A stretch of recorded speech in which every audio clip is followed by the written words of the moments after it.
Good morning. Good to be with all of you today. Pleasure to be in Buffalo. You know the people who are with me, but just in case you have been living under a rock, to my far right, Robert Mujica, Budget Director for the State of New York. To my immediate right, Lieutenant Governor Kathy Hochul, who's done a great job for us statewide, but she's taken a special role in coordinating Western New York, so we thank her very much for what she's done. To my left, Melissa DeRosa, Secretary to the Governor. To her left, Gareth Rhodes, who has been working with us through this crisis. It's a pleasure to be at Roswell. Dr. Candace Johnson, thank you very much for the hospitality. I was thinking about our trip to Cuba and your great accomplishment. It was fun. It was fun, and it was productive.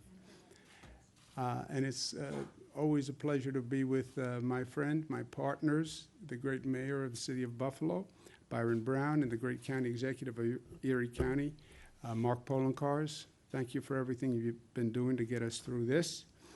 I'm pleased to report that I took a COVID test yesterday, and I am negative from that test. So that is good news. You take one of those tests, it's very easy. I showed people how easy it was yesterday. And when you find out you're negative, it's actually a nice sense of relief. I didn't have any symptoms or anything, but you know, you don't need to have symptoms, and you can have the COVID virus. So you take the test, they tell you you're negative, 24 to 48 hours, and it is peace of mind. There's no reason why people shouldn't be getting testing. We actually have now more testing capacity than we are using at many of our sites. And we've expanded the number of people who are eligible for testing. Anyone who has any symptom for a COVID virus, any symptom includes basically the symptoms you would have if you had the flu. Same symptoms. If you have any symptoms, get a test. Get a test. Protects you, protects your family, protects your colleagues, so get a test. If you were exposed to a person who you find out is positive for COVID, get a test. Get a test. Takes 30 seconds. We have 700 locations across the state. So there's no reason why you shouldn't do it. You go right to the web. It shows you right where the location is. You can sign up and go. Let's give you some facts on today. Number of hospitalizations are down, so that's good news. Not down a lot, but down. I'll take it. Net change is down. Net change in intubations is down. The number of new cases per day is down by 1. Not great, but I'll take it. It's going in the right direction. So that is good news. The number that breaks my heart every day, the number of deaths, is still painfully high at 106, but it is down. And in this world where we're looking for good news on a daily basis, that is good news. Although in our thoughts and prayers are those 106 families today. And if you look at where we are, we have done a phenomenal job in reducing the spike, reducing what could have been cataclysmic. You see that incline on that curve. No one could tell you when we were in the midst of that incline where it would stop or if it would stop. There was no global expert who said, if you do this, if you close this and close this and close this, then we can tell you with certainty it will stop the spread of the virus. Nobody said that. All they could say was, do your best, try to close everything down, and then hope for the best. And New Yorkers responded. We had the highest number of cases in the country. New Yorkers responded with great unity and great discipline, and that's why that curve turned. We hit the apex, and we're on the way down. You also see how slow the way down is. That's why all the experts always say, be careful of the spike, because it's a long time coming down from the spike. You want to avoid the spike because you can't reverse it in a matter of days. It takes a long time to get those numbers back down. And this is with everything we did and with all the loss and pain we suffered. This is how long it took to get those numbers down. We now have a top priority, which we have from day one, which is our nursing homes. We were introduced to this virus in Seattle, Washington, where it attacked a nursing home. The most vulnerable population in the most vulnerable place, senior citizens in a congregate facility. That's how we were introduced to this virus, and I'm afraid that's how we're going to leave this virus. So protecting our nursing homes and seniors has been a top priority. Last week, we put in place a requirement to test all staff at a nursing home twice per week. Why? Well, number one, it keeps the staff safe. Number two, if you see an increase in the positive among staff people, it's an alert that you probably have a real problem in that nursing home, because chances are the staff are getting it from the nursing home or giving it to people in the nursing home. So if you watch what happens with the staff, it's a canary in the coal mine for what's happening in the nursing home. And third, it clearly keeps the residents of the nursing home safe. Now, to help nursing homes do this, we've worked with all the private labs, identified a number of tests that we can send just for the purpose of testing people in nursing homes. That's about 35,000 per day. We're sending 320,000 test kits to the nursing homes today to help them do this. With everything we're doing, I know the nursing homes operators are not happy about this. I get it. It's very hard to administer. The staff all have to be tested twice a week. Okay, we're giving test kits. We've set up lab capacity, but it is still an operational issue. I understand that. And I understand that no other state is doing this. And I hear that quite often from the nursing homes. No other state is requiring that the staff be tested twice a week. I understand that. I understand we have the most aggressive standard in the nation. But I also know that it is necessary. And look, from day one, we said this was going to be hard. And we said we drew bad cards in this hand. New York did have the highest number of cases, not because we did anything wrong, but because the virus fooled everyone, and we were closing down China, and the virus had already left China and gone to Europe. And by the time we closed Europe, 3 million Europeans had come from Europe and landed in New York airports. And that was happening, and we didn't know. Closed China was already gone by the time we closed China. And it had left Europe by the time we closed Europe. That's why New York had that cluster. Those flights from Europe come here. They land in JFK, they land in Newark, people take connecting flights, they're coming here. So that brought the virus here, that's why we have the numbers we have. Okay, but we said we're going to do what we have to do, and we're going to do what we have to do to protect the lives of New Yorkers. Who's in a nursing home? This is your mother, this is your father, your sister, your brother, this is our family who are in nursing homes. That's who they are. And they're our senior family members who we owe nothing but gratitude and respect. And the one thing we need to be able to say at the end of this is we did everything we could. We did everything we could. 106 people died. How do you live with that? How do you sleep with that? Because we did everything we could. We still can't save every life, but we can do everything in our power that we can do to try to save every life. And that's why I'm comfortable with what we're doing on nursing homes. I know it's hard, and I thank them. On reopening overall, we're opening regions that have hit the data points, hit the metrics. Western New York has one metric that they have to hit, which is the number of tracers. They need 521 tracers. They've identified 525. Great piece of work that they did over the weekend. I want to thank the mayor. I want to thank the county executive, all the regional officials who found people to serve as tracers. They're going to be trained tomorrow, and that means all the metrics will be hit, and Western New York will open tomorrow. So that's exciting. And it's been a long, painful period, but we start to reopen tomorrow. New York State Department of Health is also granting a waiver to restart elective procedures for ECMC. We want to make sure hospitals are in a position to provide care for people who need it. So this is a good step.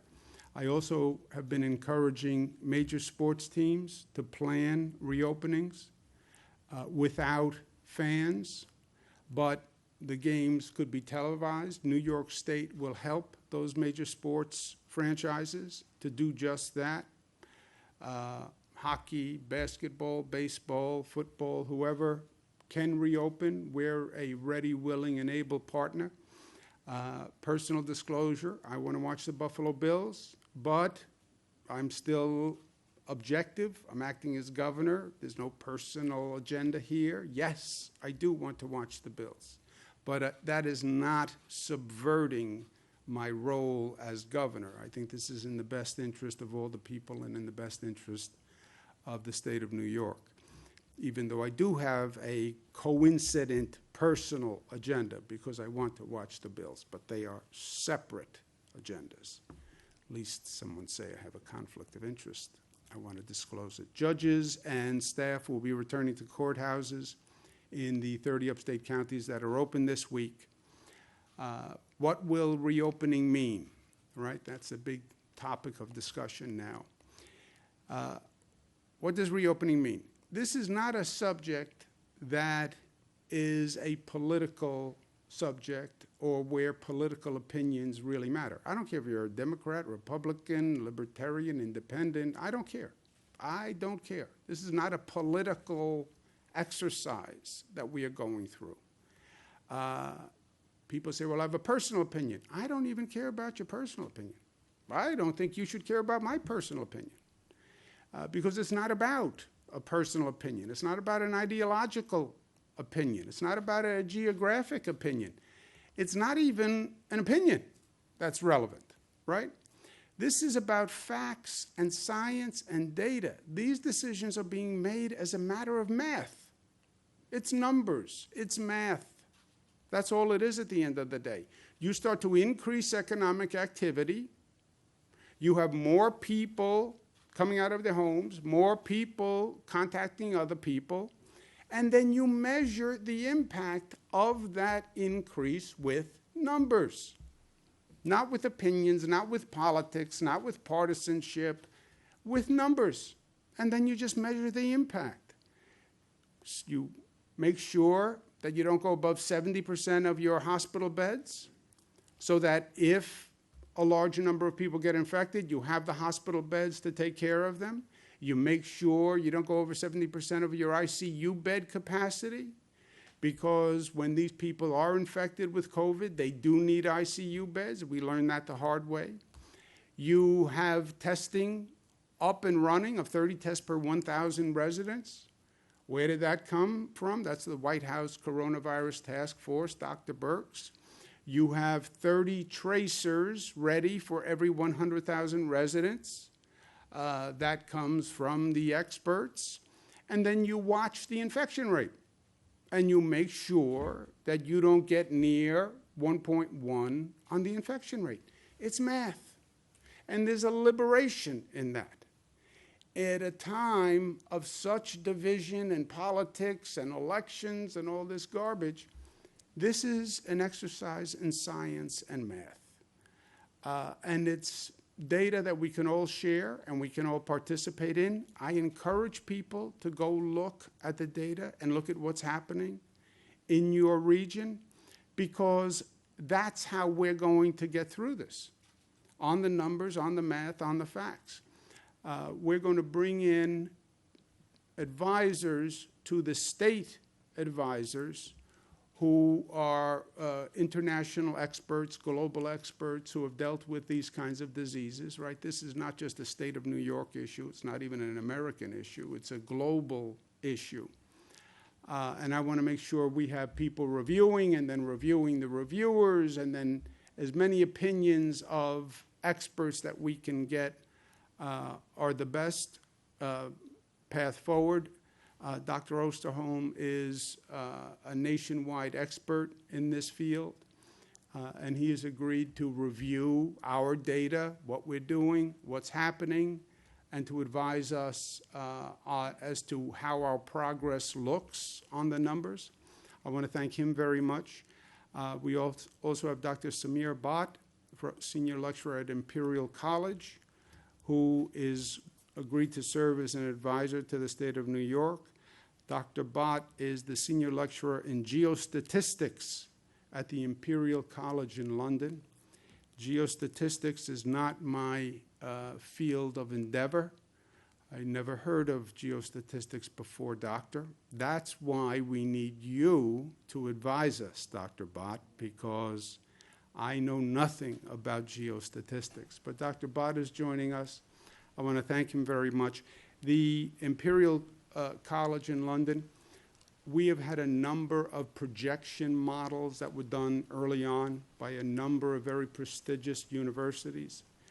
And we've been watching all these projection models since this started. As you know, many of the models were not 100% accurate because they couldn't calculate the effect of the social participation and what people actually did to change the curve. And in a state like New York, what the people did dramatically changed that curve, so it affected the projections.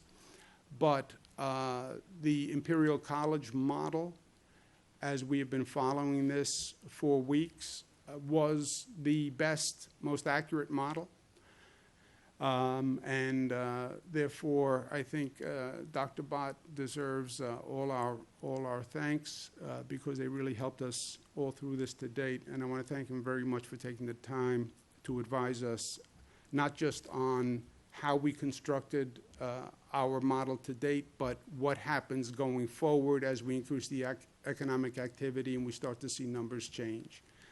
So, Doctor, thank you very much for being with us. And it's a pleasure to welcome you today. Thank you, Governor. A professional honor to work for New York. Yeah. I think your state has already shown what can be achieved when policies are driven by science. And I think the sacrifices people have made and will continue to make deserves an applause. The leadership shown in New York during this crisis should be commended. And I think yours is an approach for others to follow. At Imperial College London, we have a huge COVID-19 response team, collaborating with scientists and government agencies globally. You in New York have successfully contained the virus for now, but New York is not out of the woods yet. No state, no country is. As you reopen, New York must continue to watch the data and follow the science. We are really eager to work with New York, as they're approaching this crisis from a scientific perspective driven by data. New York is leading the way with data collection, and this will help tie together as many sources of evidence as possible to reach a scientific consensus, which can then be used for decision-making. Our team is focused on rigorous modeling to track R, or RT, as you had put it as well, the reproduction number of the virus going forwards. If R goes above 1, this means the virus is no longer contained, and we aim to track the spread of this virus and the disease using the best data possible and as much of it as possible. We are committed to open science so policymakers and citizens understand our conclusions, limitations, and of course the uncertainties. To date, my team at Imperial has released reports for Europe, Brazil, Italy, relying on data from Google, as well as open source statistical tools developed at Columbia University. Thanks to these tools and our research network, the code is available for everyone to see, test, and to improve. As countries around the world and states around the US start reopening their economies, we will see cases rise once again. And so New York must continue to be vigilant and to follow the data. So I think I say, Governor, thank you for this opportunity, and truly thank you for the work you've been doing and you are doing. Thank you. Thank you very much, Dr. Ott. Thank you for being with us. Thank you. I look forward to speaking to you in the days ahead. I want to thank the doctor very much and the whole college. Look, I'm a parochial New Yorker. I was not all that eager to seek the advice of a college in London, but I can tell you this. This is a global pandemic, and what we're now doing, other countries have done before. We tend to think we are always the first. We're not the first. We're not the first to deal with this virus. Other countries have dealt with it. Other countries have gone through reopening. They've learned all sorts of lessons on reopening. I want to make sure that what we're doing is the best informed approach. So I want to thank the doctor very much, and they'll be looking exactly at what happens at our data, our metrics going forward. And then the last point is, what's the impact of the reopening? We don't know yet what the road ahead looks like. It is a function of what we do. So you tell me, how responsible are the employers in following the guidelines that have been put forth, right? We talk about reopening and contracting and agriculture and fishing and manufacturing, and there are safety guidelines that those employers must follow. How scrupulous they are in following those guidelines will matter. You tell me if the store owners follow the guidelines, and I'll tell you what happens. You tell me if the employees are following the guidelines and wearing the PPE and using the hand sanitizer, and I'll tell you what happens. You tell me how individuals react now that the weather is getting warmer. Are they wearing masks? Are they acting socially responsibly? Are they staying within social distancing requirements? And I'll tell you what's going to happen. You tell me how effectively a local government enforces the guidelines, and I'll tell you what is going to happen. So none of this is predetermined. This is all a function of what we do today going forward. And the smarter, the more disciplined we are, the lower that infection rate will climb. The lower the infection rate climbs, the more you increase the economic activity. It is a formula. It is math. And that is at both at the same time. It's liberating because it takes the politics out of it, takes a personal opinion out of it. But it's also something you can measure and track, and you will know exactly what's going to happen because it's a function of what we're doing. It's up to us. It's up to you. It's the collective. We're going to decide the future that starts today. We should also set our goal high, right? We're coming back. We're coming back from the closing. All right, so what is our goal? I say it should not just be about we're going to reopen. Reopen suggests you're going to go back to where you were before the closure. We're going to go back to the day before the closure. No. Life is never about going backwards. Life is never about I want to get back to where I was. It has to be about building back better than before. We want to go forward. We want to advance. And that's what we have to think about going through this. Yeah, we took a hard blow, and we got knocked down. No fault of our own. Whoever created that virus, Mother Nature, God, whoever. No fault of our own. Welcome to life. Things happen outside of your control that you couldn't do anything about, but it just happens. And then the question becomes, are you strong enough to get back up once life knocks you down? And are you smart enough to learn from what you went through in life? And when you get back up, you will be the better for it. I believe that. That's my story. That's our story. That's the story of Buffalo, getting knocked down, changing the economy. All right, but we're going to get back up because we're strong enough, and we're going to learn from it because we're smart enough. That's the story of Buffalo. That's the story of New York. That is the American story, right? It's what made this country the best country on the globe. Not that we didn't get knocked down. We got knocked down plenty. But we were smart enough to learn and strong enough to get back up. And that's where we have to set our sights. Not about reopening. We're going to make this place better than ever before. Because what we went through is a transformative experience in life, on an individual level and on a social level. We're not going to be the people we were the day before. We're going to be better. We're going to be smarter. We're going to be stronger for what we went through.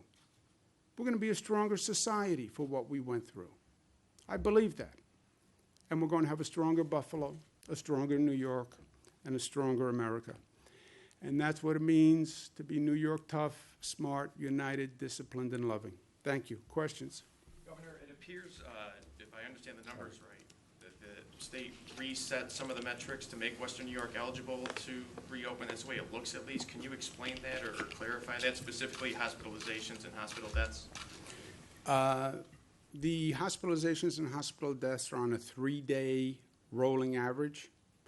So you have to compute it from a 3-day average. And that's what we've been doing. And then you pick a date, and it's 3 days from there. I don't know anything beyond that. No, that's correct. It was the net change in the daily spike in cases couldn't exceed 15 hospitalizations or 5 deaths over a 3-day rolling average, or the 14-day straight decline. It was always either or. So in this instance for Western New York, it's on that rolling average, and the rolling average of the last 3 days. The hospitalizations is actually -6 on the 3-day rolling average, and the deaths is 2. So it falls under. Sorry, Melissa, the website though notes it's the maximum of that 3-day rolling average, which It's would be 28. no, it's over the course of the 3-day rolling average, and it's the last 3 days. 3-day rolling average is just that. Take the last 3 days and average it. There is a large contingent of New Yorkers frustrated with your comments yesterday about unemployment. You said yesterday that the majority of the backlog had been cleared. Thousands of New Yorkers say they filed in March, they haven't heard, they have recertified every week, they have no money, and they can't get through the state still. Have you heard from those people, and what is your message to them? Commissioner Reardon's going to be doing a call today to speak to that directly, but as of this morning, we've now given out $9.2 billion to 2 million New Yorkers. That's not to say that everybody has been paid. As I said, there's 3 major categories that are left outstanding for anyone beyond the 3-week backlog, and that is either hasn't certified partial information. A lot of those people fit into the partial information category where either a social security number is wrong or one of the pieces of information that the Fed's mandate has not been turned in or has not been verified, or suspected fraud. And we actually have Department of Labor specialists that are actively not just waiting for people to fix those issues, but reaching out to those people directly to try to rectify them. That doesn't mean every single person has been cleared from the backlog. It's the majority of the people have been cleared from the backlog, and the fact that now 2 million New Yorkers have been paid, and it aligns with the number of New Yorkers who have filed. We're getting very, very close. So for the people who are outstanding, that is now the exception, not the rule, and DOL is working round the clock to address those issues. And Commissioner Reardon will be speaking again exclusively in a call today just to answer questions on this. You won't say how big the backlog is. How She big is will the today. She will today. She's going to address it today. Yeah, but also let's remember the context. You know, people are angry here, people are angry here. People are angry everywhere right now with good reason. Here's the needle you have to thread, right? We have an unprecedented number of unemployment claims. It has overwhelmed every state in the United States of America. I talk to governors all day long. Everyone is dealing with this. Federal government just passes a new law a couple of weeks ago, changes all the rules. All the states have to change the program to fit the new rule. And you're getting literally millions of calls where you got thousands of calls previously. Come up with a better system, a better website, more phones. We have 3,000 employees on phones and the website. Get the money out the door, get the money out the door, get that money out the door. Then you have another pressure, which is, hey, this is taxpayer money. Make sure there's no fraud. I hope you're not giving out money to somebody who doesn't qualify. I hope you're meeting every federal test. all that 476 criteria. I hope you're checking every box. And now you're getting fraud alerts. We think people are defrauding the unemployment system. We think there may be widespread computer cyber fraud where these people don't even exist. And it's a fraud scheme all done on a computer because you're not seeing people anymore, right? There's no person who walks in the door. It's all on the other side of a computer. And you're giving out billions of dollars in this country. So be careful that you're not being subject to some kind of computer fraud and you're responding to Susie Smith, but there is no Susie Smith. Susie Smith is really a computer terminal in some other country. So, right?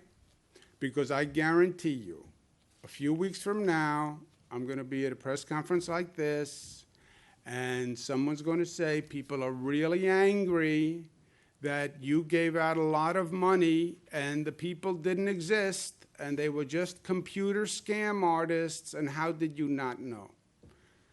So, Governor, a local law firm has filed a suit in federal court against you and against the Attorney General in its claim. The order is to force people to work off-site. They call it an abuse of power. Have you had a chance to review this lawsuit? And we're eager for your opinion if you have. I have not seen the lawsuit or heard about it. The theory is it's wrong to ask people to work off-site? They complain that by forcing some of their employees to go home to work off-site, they're calling it an abuse of power by the state. Yeah, I don't know, yeah. Look, a lot of people say a lot of things, right? That falls in that category of a lot of people say a lot of things. Governor, today, Victoria Day, which normally in Niagara Falls, all the hotels would be full, the Miss boats would be jam-packed, and I think Lieutenant Governor last week heard her earful from the tourism folks. In the later phases, what game plan do you have to try to get tourists back to New York State? Well, tourism is not going to be just a New York State question. It's a national question. It's an international question. When will people get back on planes, right? When does the economy bounce back that people have money to spend on tourism? The jam-packed boats, that's going to be a question of when can you do jammed-packed? When can you do a jam-packed stadium, a jam-packed restaurant, a jam-packed bar, jam-packed boat? You know, they're all going to be in that jam-packed question. On that note, when you say you're encouraging professional sports teams to reopen without fans, is that just for the foreseeable future? Do you foresee that for the end of the NFL season? And, Well, I think how much should state and local officials be part of those conversations about what these professional sports teams should do? Well, first, my opinion is they have to do a ramp up anyway, right? They have to start. They have to have a camp. They have to go through administrative procedures. If they can economically have games with no fans and the numbers work for them, the economics work, because the TV revenue is enough without the fan revenue, and that's actually a sport-by-sport determination. Some sports actually rely more on the TV income, televised income, than the stadium arena income. But if they can make the numbers work, I say great. Come back. The state will work with you because remember, government rules right now could stop a team coming back, right? What's essential, what's not essential. So I'm saying the state will work with them to come back. They have to make their own economic decision whether that economic model works for them. Can you do hockey without fans? Can you do baseball without fans? Can you do football without fans? They have to make that decision. But any way we can help, we would help. And then they'll be up and running. And then when we can fill a stadium again, we can fill a stadium. But why wait until you can fill a stadium before you start to bring the team back? And if you can televise it in the meantime, great. I mean, it's not as good as going to a game or, going to a bar and watching the game. But people who are at home, if you had the chance to watch sports, I'm watching the reruns right now of the old classic games, and that's fun.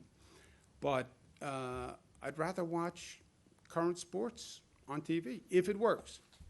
Governor, what about houses of worship, libraries, things Same like that? thing. What's the schedule for them? There's a lot of clamoring about, Yeah. especially worship. Yeah, it's the same thing. It's all, jammed boats, jammed temple, jammed churches, anywhere where you have the concentration and the density, the gatherings, that is the issue. The gathering is the issue. Remember what we learned, right? We've made mistakes, so let's not make the same mistakes twice. We had the first hot spot in the United States. The first, they called it a hot spot, before it was even called a hot spot. The first super spreader, before they even called them super spreaders, was New Rochelle, Westchester. How New Rochelle, Westchester? One person who went to a religious gathering and then a ceremony infected dozens and dozens. When they talk about the meat processing plants in the Midwest and the outbreaks in the meat processing plants, it has nothing to do with the meat.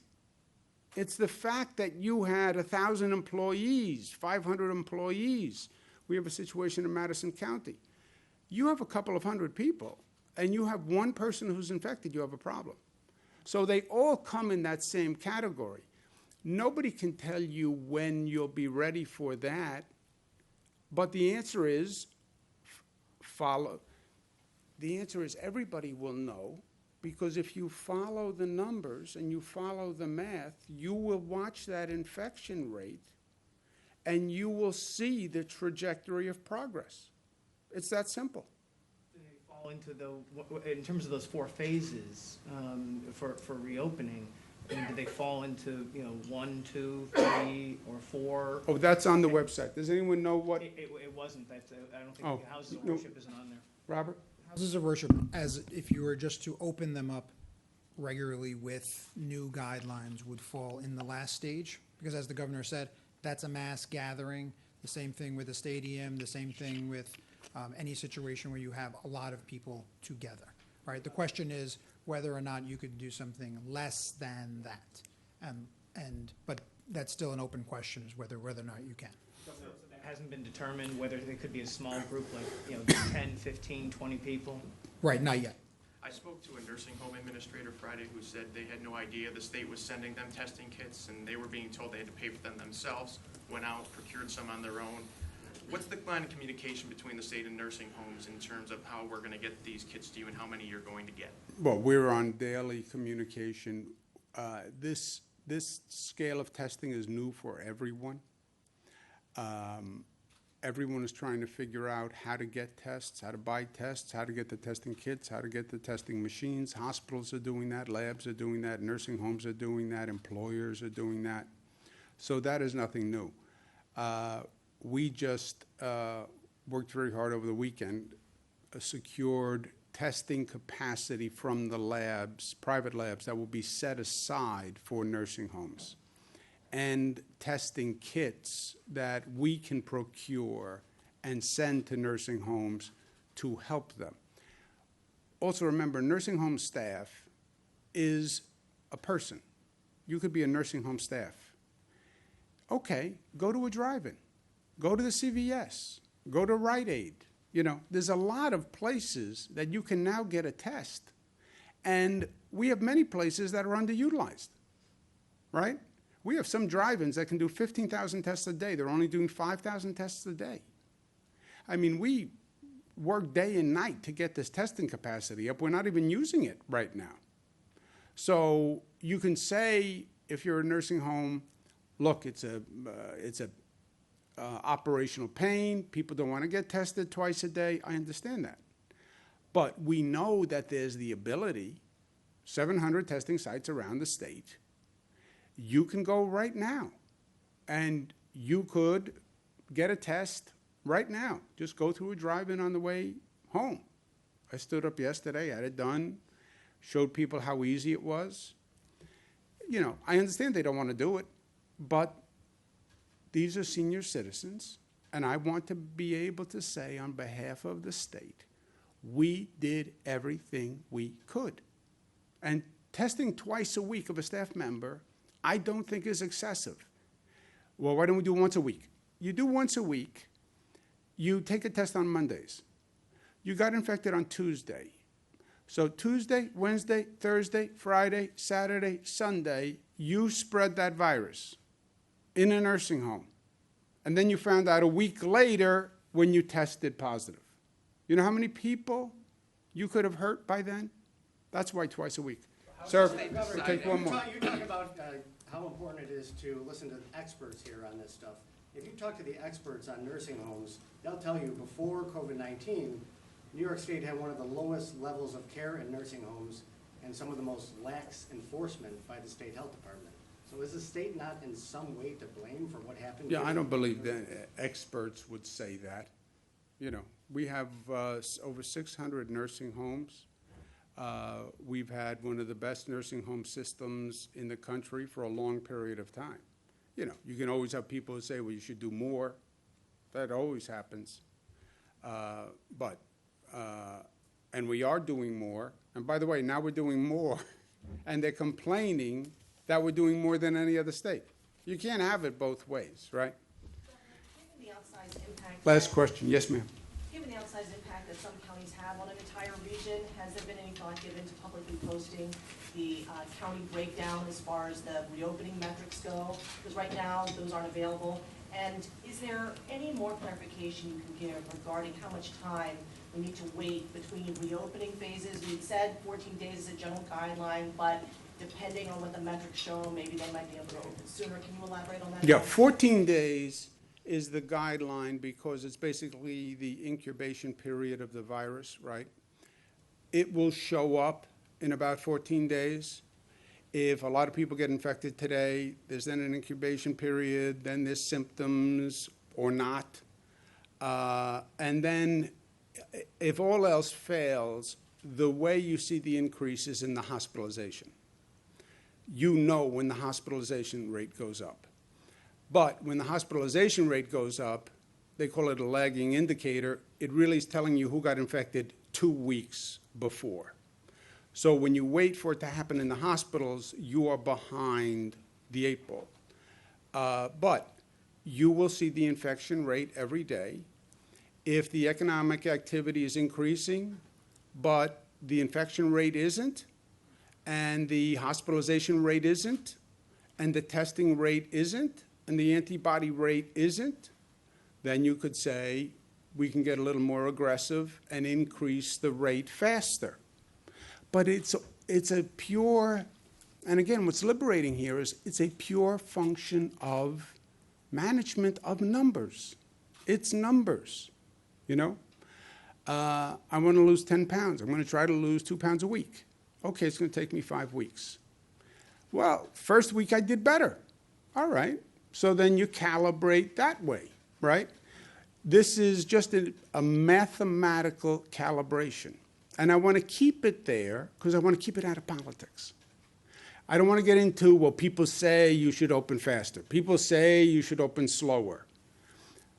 On what basis? Where do you get that from? Well, I just think you could do it faster. On what basis do you think I could do it faster? Well, I think you should be doing it slower. On what basis do you think? It's not what I'm thinking either. Let's keep all our opinions out of it, and let's just look at the data. If the data says 14 days is the guideline, if there is virtually no increase in the indicators, could you argue you're doing better than anticipated and open faster? Sure you could. And that'd be a reasonable theory based on the numbers. But let's keep it on the numbers. Let's keep it on the facts, is all I'm saying. County breakdown, posting the county breakdown? When you break down the numbers too far, I don't know how reliable they are. Remember, this whole system that we're now putting online, this has all been developed in the last 2 months. None of this existed.